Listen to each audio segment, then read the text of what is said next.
a small village. The villages of Mecca and Medina, they had nothing and they took over the world. 1/3 of the world.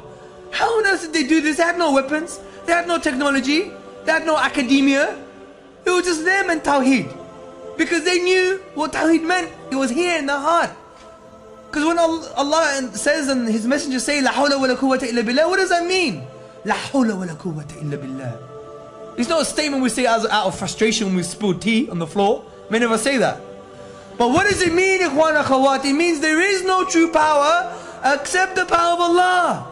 This means that anything in creation intrinsically has no true power. Therefore you can't blame them for anything, and they don't have any power, and they can't be your obstacle, because Allah only uses them as a tool to bring about His will and His power. This is so fundamental in the science of Tawheed, in the affirming the oneness of Allah Azza wa Jal. This is why the Sahaba, they could take over the world, not fear anybody, because they knew whatever happens is because of Allah's will and power, not because of Him. He has no truth. I'm not going to fear Him. He's nothing. I'm nothing.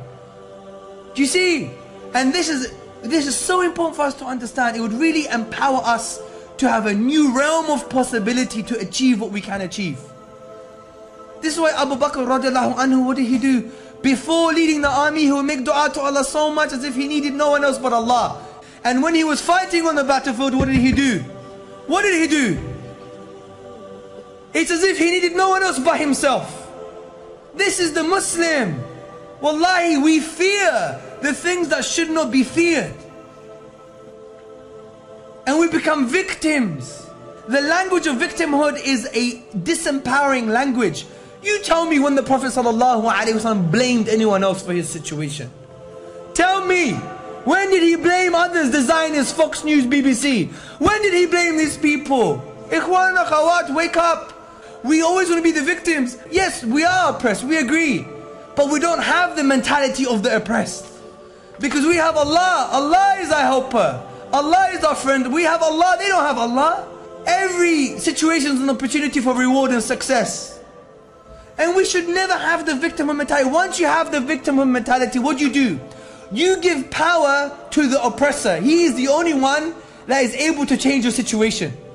That is the science of victimhood. Oh, I can't change. Look at me, I'm a victim. Wallahi, the Sahaba were never like this, even when they were losing in battle sometimes. It's because they understood reality, ikhwan, akhawat. And by the way, atheists are mushriks, according to Dr. Jafar Idris. And he makes an amazing point because they attribute power to creation. Wallahi, interesting point, huh? The all-powerful, the attribute, they attribute to creation. Because the naturalists, which in the classical sciences they were called the Dahris, the Dahriya, which now are known as communists. The Dahriya, they were naturalists thinking that the whole world is a self-contained system and it only has power. So when you fear, you're like an atheist. Wallahi, it's like you don't believe in Allah because you think that this creation has intrinsic power. This is the aqidah of a naturalist, of the Dahriya. This is the aqidah of the atheist. But we believe in Allah. So when we reaffirm this yaqeen, wallahi, it will change your life. Inshallah. And you see this in the lives of the Sahaba. 90 years after the death of Rasulullah, where were we? Who knows where Multan is? Pakistan. We're in Multan, we're in Spain. SubhanAllah, 90 years after the death of the Prophet ﷺ.